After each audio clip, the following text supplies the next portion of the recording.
জানাবো এখনকার বিশেষ বিশেষ সংবাদ আর প্রতিদিনের বাছাই করা খবরগুলো পেতে চ্যানেলটি সাবস্ক্রাইব করুন। শুরুতেই হেডলাইন্স।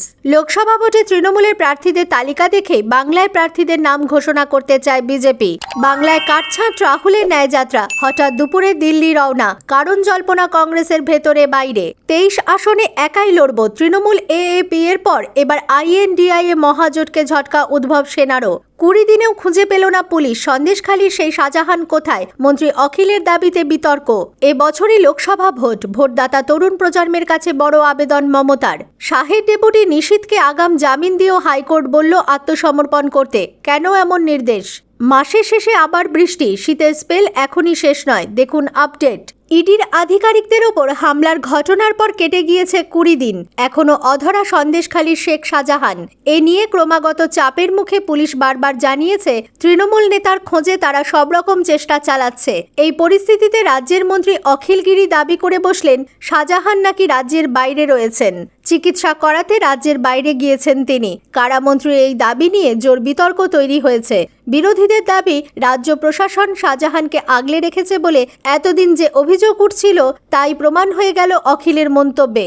এ বিষয়ে তৃণমূল মুখপাত্র অরূপ চক্রবর্তী বলেন, মন্ত্রী যা বলেছেন তা সম্পূর্ণ তার নিজের বক্তব্য হতে পারে, দল এ বিষয়ে কিছুই জানে না।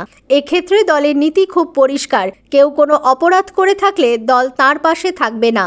বেনজির সংঘাতে জড়ালো কলকাতা হাইকোর্টের প্রধান দুই বিচারপতি অভিজিৎ গঙ্গোপাধ্যায় এবং সৌমেন সেন। মেডিকেল কলেজে সংরক্ষিত আসনে অসংরক্ষিত ছাত্র ভর্তির মামলার সূত্রেই এই বিচারপতির মধ্যে সংঘাত তৈরি হয়। ঘটনার পর হাইকোর্ট জুড়ে শুরু হয় তোলপাড়। আইনজীবী মহল তখন তাকিয়ে ঘটনার জল কতদূর গড়ায়। ঘটনার সূত্রপাত হয় রাজ্যের সরকারি মেডিকেল কলেজগুলিতে ভর্তির ক্ষেত্রে অনিয়ম সংক্রান্ত মামলা নিয়ে। বুধবার বিচারপতি অভিজিৎ গঙ্গোপাধ্যায় ওই দুর্নীতিতে সিবিআই তদন্তের নির্দেশ দিয়েছিলেন। বুধবারই ওই নির্দেশে স্থগিতাদেশ দিয়েছিলেন ডিভিশন বেঞ্চের বিচারপতি সৌমেন সেন।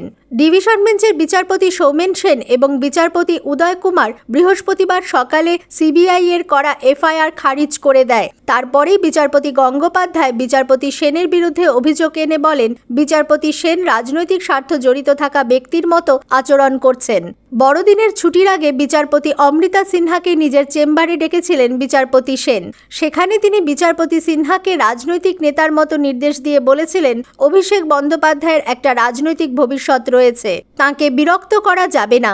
অমৃতা সিনহার এজলাসে শুনানি লাইভ স্ট্রিমিং বন্ধ করতে হবে। প্রাথমিকের দুটি মামলাও খারিজ করতে হবে বিচারপতি সিনহাকে। বৃহস্পতিবার দুপুরে রাজস্থানের জয়পুরে এসে পৌঁছন ফরাসি প্রেসিডেন্ট। এরপর প্রধানমন্ত্রী নরেন্দ্র মোদীর সঙ্গে বের হন জয়পুরে হেরিটেজ ট্যুরে। দুজনে একসঙ্গে একটি রোড শোতে অংশ নেন। সূত্রের খবর, বিমানবন্দর থেকে প্রথম যান অম্বর প্যালেসে। সেখানে বিভিন্ন সাংস্কৃতিক অনুষ্ঠানের মধ্যে দিয়ে অভ্যর্থনা জানানো হয় তাকে।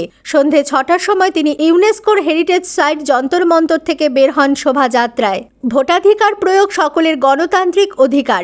দেশে যখনই কোনো নির্বাচনী প্রক্রিয়া অনুষ্ঠিত হয় সকলকে আহ্বান জানানো হয়ে গণতন্ত্রের উৎসবে যোগদান করতে, নিজের মূল্যবান ভোট দিয়ে রাজনৈতিক প্রক্রিয়ায় অংশগ্রহণ তথা জনপ্রতিনিধি নির্বাচন করতে। ভোটদানে উৎসাহিত করা হয় যুব সমাজকেও। প্রতি বছর 25শে জানুয়ারি এক বিশেষ লক্ষ্যে পালিত হয় জাতীয় ভোটার দিবস। আর সেই দিনই নিজের এক্স হ্যান্ডেলে দেশের যুব সম্প্রদায়ের কাছে আবেদন করেন পশ্চিমবঙ্গের মুখ্যমন্ত্রী মমতা বন্দ্যোপাধ্যায়। তিনি লেখেন, এই জাতীয় ভোটার দিবসে আমি ভারতের আমার সহনাগরিকদের কাছে তাদের নিজস্ব শক্তিতে উঠে দাঁড়াতে, দুর্বলতার প্রতিটি ধারণাকে প্রতিহত করতে, আমাদের বৈচিত্র্যময় জাতির আহ্বানে সাড়া দেওয়ার জন্য এবং সবকিছুর ঊর্ধ্বে মানবতাকে প্রতিষ্ঠা করতে সাহায্য করার আহ্বান জানাই। বহুত্ব ও মানবতা বর্জিত উন্নয়ন হলো এমন একটি দুর্গ যেখানে হাসি মুখ ছাড়া বসবাস করতে হয়। আসছি আবহাওয়ার খবরে। কলকাতায় শেষ দুদিন ধরে ছিল মেঘলা আকাশ, সেই কারণে সর্বনিম্ন তাপমাত্রা বেশ কিছুটা বৃদ্ধি পেয়েছে। শীতের ভাব থাকলেও আগের কয়েকটি দিনের তুলনায় তাপমাত্রা কিছুটা বেশি ছিল। আগামী দিনে কি হতে চলেছে তা নিয়ে নানা রকম জল্পনা চলছে। আলিপুর আবহাওয়া দপ্তরের পক্ষ থেকে বলা হয়েছে এবার ধীরে ধীরে কেটে যাবে মেঘ। তবে বলা হয়েছে 26 থেকে 28শে জানুয়ারির মধ্যে দার্জিলিংয়ে তুষারপাতের সম্ভাবনা তৈরি হয়েছে। এছাড়া দার্জিলিং ও কালিম্পং জেলার পার্বত্য এলাকায় হালকা বৃষ্টিরও সম্ভাবনা হয়েছে। তবে দার্জিলিং ছাড়া রাজ্যে আর কোথাও বৃষ্টির তেমন সম্ভাবনা নেই। সিকিমেও সামান্য বৃষ্টি ও তুষারপাতের সম্ভাবনা রয়েছে। মালদহ ও 2 দিনাজপুর জেলাতেই আপাতত শৈত্যপ্রবাহের পরিস্থিতি চলতে থাকবে। এছাড়া কোচবিহার, জলপাইগুড়ি ও দার্জিলিংয়ের সমতল ও শিলিগুড়ির বিভিন্ন এলাকাতেও শৈত্যপ্রবাহ চলতে থাকবে। জানুয়ারির শেষে ও ফেব্রুয়ারির শুরুতে আরও এক দফায় বৃষ্টির সম্ভাবনা রয়েছে। 31শে জানুয়ারি ও 1 ফেব্রুয়ারি দক্ষিণবঙ্গে বৃষ্টির সম্ভাবনা। বঙ্গোপসাগরে উচ্চচাপ বলয় ও ঝাড়খণ্ডের ঘূর্ণাবর্ত তৈরি হতে পারে। আজ প্রজাতন্ত্র দিবস থেকে 30শে জানুয়ারি পর্যন্ত মনোরম পরিবেশে দক্ষিণবঙ্গে। সকালে হালকা কুয়াশা ও পরে পরিষ্কার আকাশ, জায়গায় জায়গায় আংশিক মেঘলা আকাশ। তাপমাত্রা আরও 1 ডিগ্রি নামতে পারে, তবে খুব জাঁকিয়ে শীতের সম্ভাবনা নেই। কংগ্রেসের তরফে ঘোষণা করা হয়েছিল বৃহস্পতিবার সকালে অসম থেকে বাংলায় প্রবেশের পরে তার ভারত জোড়ো ন্যায়যাত্রার দিনভর কর্মসূচির নির্ঘণ্ট। কিন্তু কোচবিহারের বক্সিরহাটে সংক্ষিপ্ত সভা এবং জেলা সদরে রোড শো করেই গুরুত্বপূর্ণ কারণে দিল্লি রওনা হয়ে গেলেন কংগ্রেস নেতা রাহুল গান্ধী। যদিও তার আচমকা দিল্লি যাত্রার কারণ সম্পর্কে কোনো আনুষ্ঠানিক ঘোষণা করা হয়নি, তবে কংগ্রেস রাজনীতির পরিচিত ধর্ম মেনে দলের বাইরে ও ভেতরে এ নিয়ে প্রভূত জল্পনা শুরু হয়েছে। অসমের সীমানা পেরিয়ে বৃহস্পতিবার সকাল 10টা নাগাদ বাংলায় পৌঁছয় রাহুলের ভারত জোড়ো ন্যায়যাত্রা। কোচবিহারের বক্সিরহাটে তাঁকে স্বাগত জানান প্রদেশ কংগ্রেসের সভাপতি অধীর রঞ্জন চৌধুরী, বাংলায় যাত্রার ব্যবস্থাপনার দায়িত্বপ্রাপ্ত মহিলা কংগ্রেসের টিমের প্রধান পূজা রায় চৌধুরী, এআইসিসি সদস্য বিশ্বজিৎ সরকার সহ নেতা নেত্রীরা।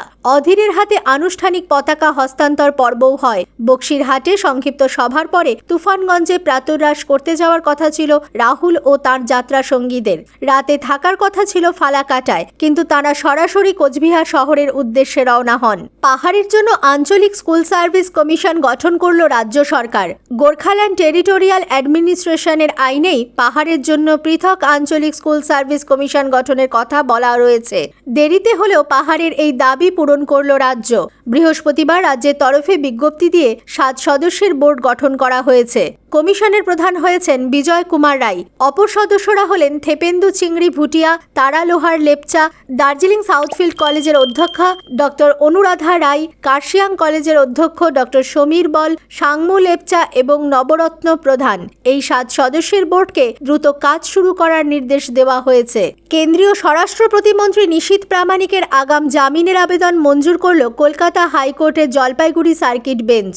বৃহস্পতিবার বিচারপতি চিত্তরঞ্জন দাস এবং বিচারপতি পার্থসারথী সেনের ডিভিশন বেঞ্চ এই নির্দেশ দিয়েছে। এর ফলে নিশীথের গ্রেফতার হওয়ার যে সম্ভাবনা তৈরি হয়েছিল তা আপাতত থমকে গেল। তবে আদালতের নির্দেশ, আগামী 15 দিনের মধ্যে দিনহাটার মুখ্য বিচার বিভাগীয় আদালতে আত্মসমর্পণ করতে হবে কেন্দ্রীয় মন্ত্রীকে। এমনটাই জানিয়েছেন সার্কিট বেঞ্চের সহকারী আইনজীবী অদিতি শঙ্কর চক্রবর্তী।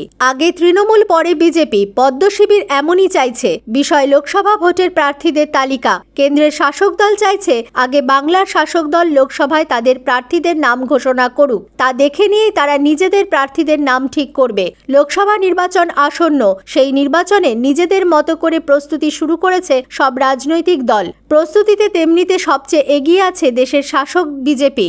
লোকসভা ভোটে পশ্চিমবঙ্গের উপর বিশেষ নজর রয়েছে গেরুয়া শিবিরের। এ রাজ্যের 42টি আসনেই লড়াই করবে তারা।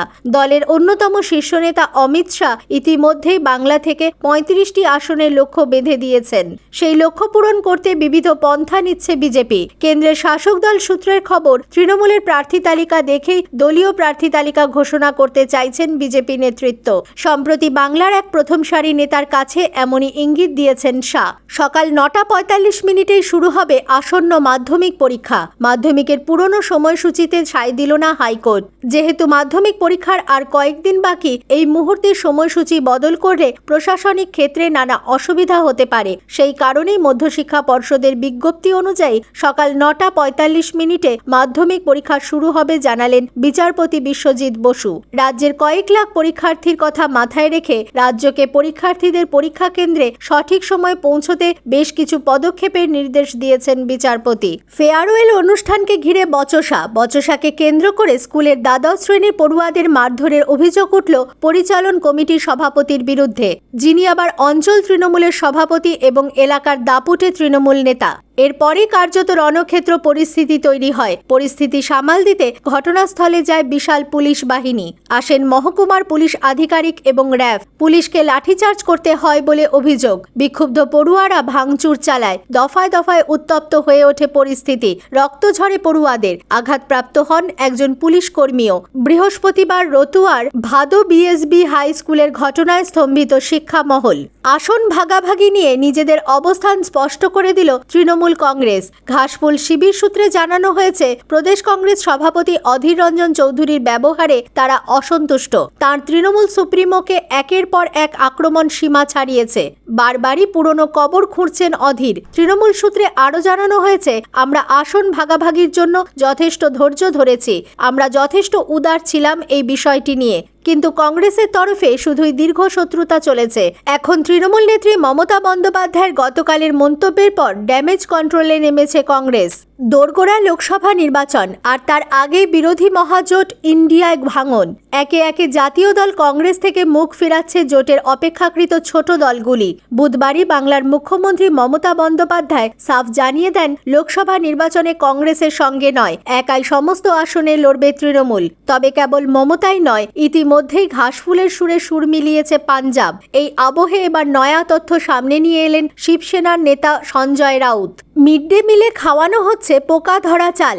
শুধু তাই নয়, ইঁদুরের বিষ্ঠা মেশানো চাল খাওয়ানো হচ্ছে স্কুল পড়ুয়াদের। ঘটনাটি ফাঁসি দেওয়া হাই স্কুলের। অভিযোগ, দীর্ঘ প্রায় 1 মাসের বেশি সময় ধরে স্কুলে মজুত করা অযোগ্য চালই মিড ডে মিলে দেওয়া হচ্ছে। এই ঘটনায় একদিকে যেমন স্কুল কর্তৃপক্ষ এবং প্রশাসনের নজরদারি নিয়ে প্রশ্ন উঠছে, পাশাপাশি এই চাল দিয়ে রান্না করা খাবার খেয়ে শারীরিকভাবে পড়ুয়াদের নানা সমস্যার আশঙ্কা দেখা দিয়েছে। স্থানীয় সংবাদ শেষ হলো।